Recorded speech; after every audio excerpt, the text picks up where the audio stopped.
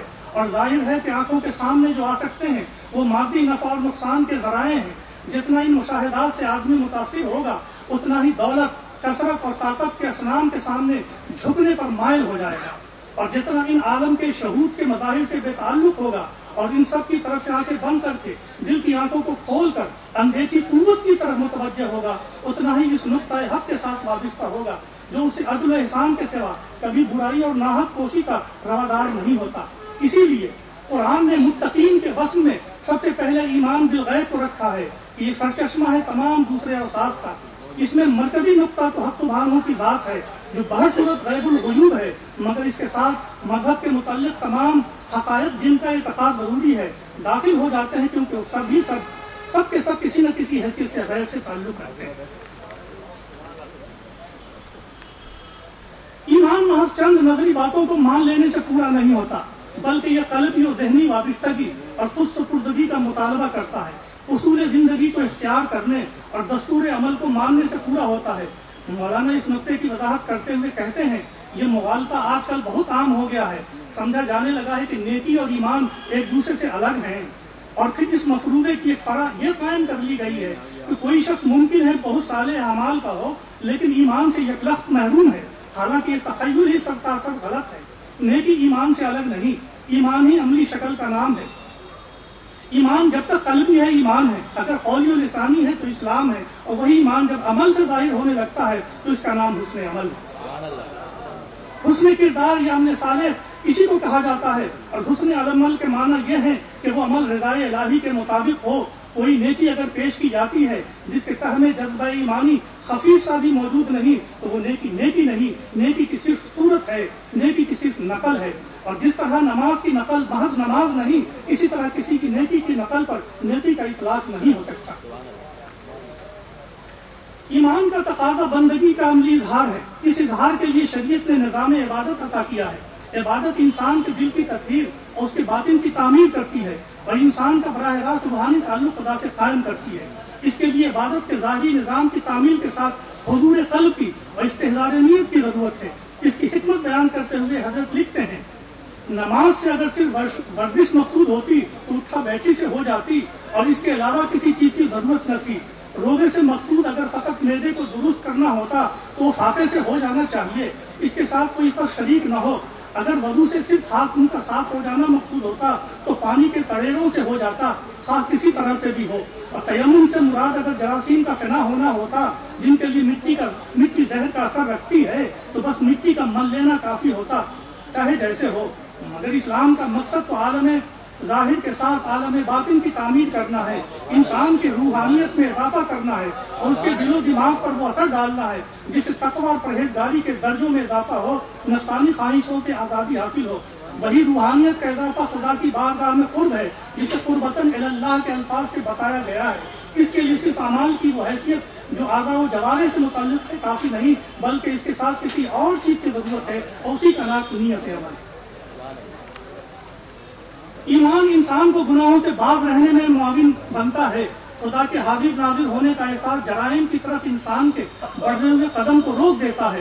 مولانا علی نقی اس تصور خدا کی حکمت پر روشنی ڈالتے فرماتے ہیں دنیا کے ہر شعبے میں مکر و فریب، خیانت و دغا بازی، ایذا رسانی، چوری، فسق و فجور، بدکاری سب نتیجہ ہے اس کا کہ انسان خدا کو اپنے دل سے واقعی طور پر حاضر و ناظر نہیں سمجھتا. دنیا والوں کی یہ ذہن نشین ہو جائے کہ خدا حاضر و ناظر ہے تو دنیا امن و امان کا گہوارہ بن جائے اور ہر قسم کی بدعمالیوں کا سدباب ہو جائے. مولانا ایک عوامی مثال کے ذریعے اسے یوں سمجھایا ہے کسی کو ہم برا کہہ رہے ہوں اور وہ آتا ہوا نظر آئے، فوراً زبان کو روک لیں گے، خاموش ہو جائیں گے اس غرض سے کہ اس کی اطلاع نہ ہو. شرط یہ ہے کہ اس شخص کا کچھ بھی لحاظ، عظمت و عزت نگاہ میں ہو. پھر جب معمولی اشخاص کا یہ حال ہو تو اگر کسی کو یقین ہو کہ اس کا خدا اس کے اعمال کا حاضر ناظر ہے، ہر وقت اس کے افعال کا نگراں ہے، اس کی ذرا ذرا سی بات کا اس کو علم ہے، تو کیا یہ ممکن ہے کہ انسان کسی گناہ کا ارتکاب کرے؟ ایمان انسان کو ظلم و زیادتی سے روکنے میں معاون ہوتا ہے، انسان کو طاقت کے بے جا استعمال سے وہ کس طرح روکتا ہے، اور انسانی معاشرے میں عدل و مساوات پیدا کرنے میں کس طرح اپنا رول ادا کرتا ہے۔ مولانا علی نقی کی بیانی سنیے، فرماتے ہیں مذہب ضمیر اور دل پر حکمراں ہوتا ہے، اور چونکہ دل کی سلطنت تمام اعضائے جسم انسانی پر ہے، اس لیے تمام انسان کے افعال و اعمال قیود و حدود کے تحت انجام پاتے ہیں۔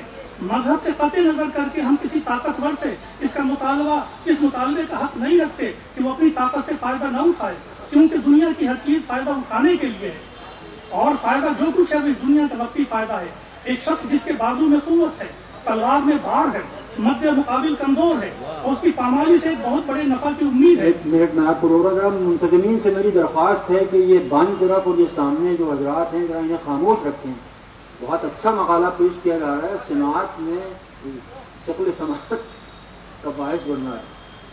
جی معاف کیجیے گا۔ جی، مد مقابل کمزور ہے اور اس کی پامالی سے ایک بہت بڑے نفع کی امید ہے، کس سہارے پر اپنا ہاتھ روکے اور کس امید پر اپنے مقصد کو حاصل کرنے سے باز آئے۔ مگر مذہب وہ ہے جو انسان کے جذبہ اقتدار اور غرور فوقیت کو شکست دیتا ہے، وہ انسان کی نگاہ کو بلند کرتا ہے اور اس وقتی عارضی مفاد کے آگے ایک ہمیشہ کی کامیابی اور ناکامی کا تصور پیدا کرتا ہے، اور اسی کے سہارے پر ایک طاقتور انسان طاقت کے ناجائز استعمال سے باز رہتا ہے اور کمزور و ناتواں اشخاص کو سانس لینے کا موقع دے دیتا ہے۔ مذہب انسان کو نفع نقصان کی معرفت عطا کرتا ہے، حلال و حرام کی تمیز سکھاتا ہے، اور یہی چیز انسان کو حیوان سے ممتاز کرتی ہے۔ حیوان صرف خواہش اور میلان رکھتا ہے اور انسان خواہش کے ساتھ حلال و حرام کا میزان رکھتا ہے۔ مولانا سید علی اس نقطے کی وضاحت فرماتے ہیں، انسان اور حیوان میں ایک بڑا فرق در حقیقت یہ ہے کہ حیوان صرف ضرورت و طبیعت کے ماتحت ہوتے ہیں، اس لیے جب اسے بھوک لگے گی تو پیٹ بھرنے سے مطلب ہوگا، جائز و ناجائز سے سروکار نہ ہوگا۔ اگر انسان بھی ایسا ہی ہو گیا تو اس میں اور حیوان میں کیا فرق ہوا؟ اس کا امتیاز خالص یہ ہے کہ وہ ضرورت اور خواہش کی بنا پر فرائض کے احساس سے غافل نہ ہو جائے اور نہ صرف شخصی بلکہ اجتماعی مفادات اور خالق کے حکام کو بھی نظر رکھے۔ یہی انسانیت کی معراج ہے۔ شریعت نے انسان کو حلال و حرام اور نفع و نقصان کا جو میزان دیا ہے، اس کا مقصد نفس کی تہذیب اور خواہشات کی تعدیل ہے۔ اسے اختیار کر کے انسان ایک ذمہ دار، خوشکناس اور پاکیزہ کردار ہستی قرار پاتا ہے۔ مولانا اس کی حکمت یوں بیان فرماتے ہیں، اگر اسلام پہلے ہی سے روحانیت کی زندگی کی تلقین کرتا اور لذات دنیا سے علیحدگی کر دیا ہوتا تو پھر بھی معاملہ آسان تھا، انسانیت کے جذبات مردہ ہو جاتے اور ذوق طلب پیدا ہی نہ ہوتا۔ مگر اس نے طعام کی جنس میں لذیذ سے لذیذ غذاؤں کی اور اجازت دی اور اس طرح انسان کے کام و ذہن کی حوصلہ افزائی کی، پھر بھی یہ کہہ دیا خبردار حیوان وہ ہو جو ماکول اللحم اور ذبیحہ ہو۔ اس طرح انسان میں فرش شناسی کا جذبہ بیدار رہا۔ اب انتہائی لذیذ گوشت سامنے موجود ہے، مگر یہ علم ہوا کہ وہ ذبیحہ نہیں ہے اور انسان نے فوراً منہ موڑا۔ اس کے معنی یہ ہے کہ انسان شکم پوری کی خواہش میں قابو سے باہر نہیں ہوا۔ اس طرح بہتر سے بہتر کپڑا پہنے مگر حریر محض نہ ہو۔ اب آپ کو اچھے سے اچھے کپڑے کی فکر دامنگیر ہے، پھر بھی ایک کپڑا نظر آتا ہے جو مشکوک ہے، بہت عمرہ کپڑا ہے، دل تڑپا جاتا ہے، مگر آپ اس کی خریداری سے کنارہ کشی کرتے ہیں، اس لیے کہ وہ شرع کے خلاف ہے۔ یہی اسلام کی تربیت ہے۔ جب انسان حلال و حرام کی شرعی تمیز اپنا لیتا ہے اور احکام الہی کا پابند ہو جاتا ہے تو رحمت خداوندی کا مستحق ہو جاتا ہے، اور جب وہ اسے انحراف کرتا ہے تو استحقاق ختم ہو جاتا ہے۔ مولانا سید علی نقی فرماتے ہیں، اگر انسان خدا کے ساتھ اپنے فریضے کی تکمیل نہیں کرتا تو اسے حق بھی نہیں کہ وہ اللہ سے اس کے کسی وعدے کی تکمیل کا مطالبہ کرے۔ اسی لیے امام جعفر صادق علیہ السلام نے اس آیت کو پیش فرمایا اس شخص کے جواب میں جس نے پوچھا تھا کہ خدا نے قبولیت دعا کو وعدہ فرمایا ہے، پھر ہم دعا کرتے ہیں، وہ دعا قبول کیوں نہیں ہوتی؟ آپ نے فرمایا انکم لا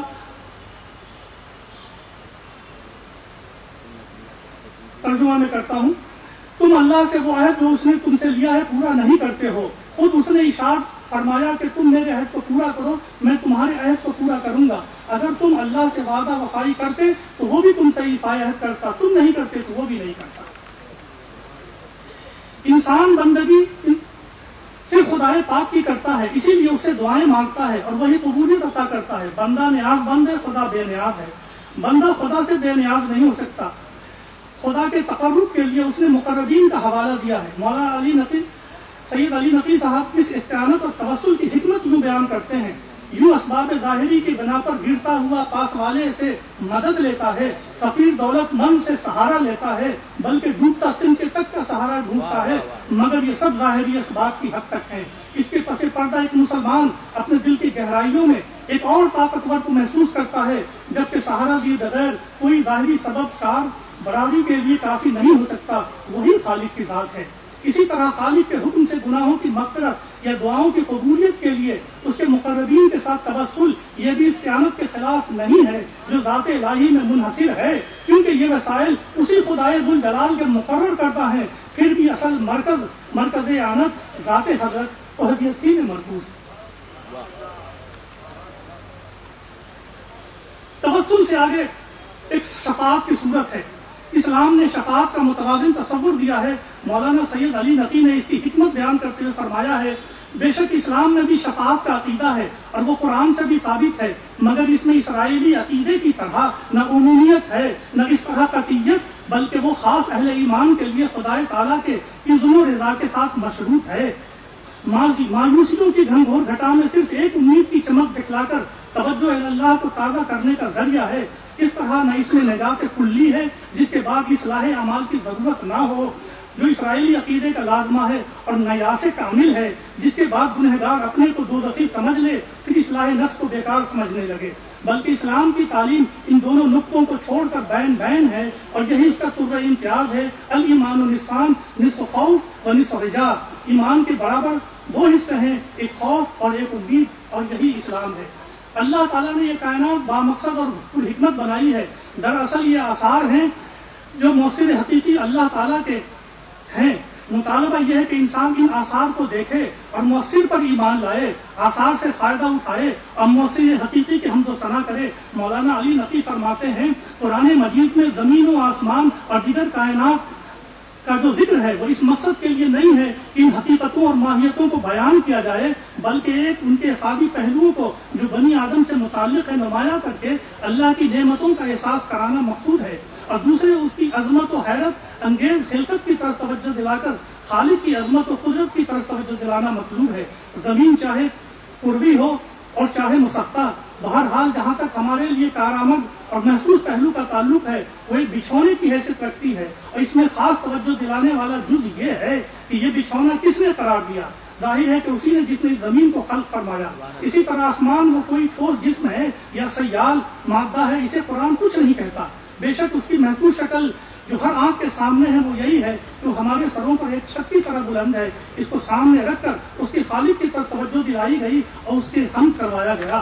خالق اپنے احکام کے نفاذ کے لیے دنیا میں خود اتر کر نہیں آتا، بلکہ اپنا خلیفہ اور نمائندہ انسانوں سے مقرر کرتا ہے۔ اس کی حکمت یوں بیان فرماتے ہیں، اصل میں خلائق کی ہدایت و تنظیم تقاضائے ربوبیت ہے، اس لیے ذمہ دار اس کا وہ خود ہے، مگر وہ جسم و جسمانیات سے منزہ ہے، اور خلائق جن کی ہدایت کرنا ہے وہ مادیت کے شکنجے میں اسیر ہے، لہذا بلا واسطہ اس کی طرف سے فیض حاصل کرنے کی ان میں صلاحیت نہیں۔ اس وجہ سے ضرورت ہوئی کہ وہ ان میں ہی سے کسی نفس کاملہ کو اپنے فیوز کا مرکز بنا کر ہدایت و تنظیم ملت کا کام سپرد کر دے، اور وہ اس ہدایت کے فریضے کو جو اصل میں اللہ تعالیٰ سے متعلق ہے اس کی طرف سے انجام دے کر خلق خدا پر حجت تمام کرے۔ انہی خلفاء میں سے ایک کا نام رسول ہے اور کسی وقت امام ہوتا ہے، جن کا تقرر صرف اللہ کے اختیار خاص سے وابستہ ہے، کسی دوسرے کو اس میں دخل نہیں۔ میں آپ سے گزارش کر رہا ہوں کہ ابھی نماز کا وقت بھی ہونے والا ہے، جی اس کے بعد ایک اور جہاں سے بہت ہی مؤدبانہ معافی کے ساتھ آخری پیراگراف پڑھ دیتا ہوں۔ یہ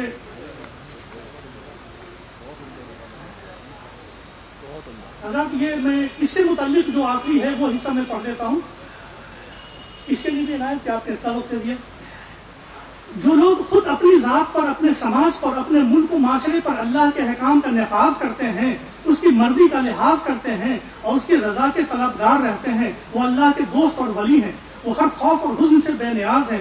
مولانا سید علی نقی ان کا تعارف کراتے ہوئے کہتے ہیں اولیاء الہی سے خوف و حزن کی نفی قرآن میں دوسرے مقامات پر بھی وارد ہوئی ہے، جس کے تحت میں با اختلاف الفاظ ہر جگہ لکھا گیا ہے کہ دنیا میں خاصان خدا کو بلا شبہ خوف اور حزن سے سابقہ پڑا کرتا ہے۔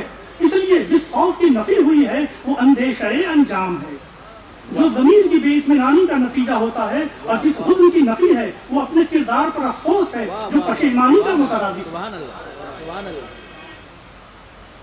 یہ دونوں باتیں با ایمان نیک کردار افراد کے یہاں کبھی نہیں ہوتی، اور اسی کے نتیجے میں ان کے یہاں وہ ثبات قدم اور استقلال نظر آتا ہے کہ آدھیاں اور دلدلے ان میں جنبش پیدا نہیں کرتے۔ یہی اہل ایمان ہے، یہی اولیاء اللہ ہے۔ الا ان اولیاء اللہ لا خوف علیہم ولا هم يحزنون۔ بہت بہت شکریہ۔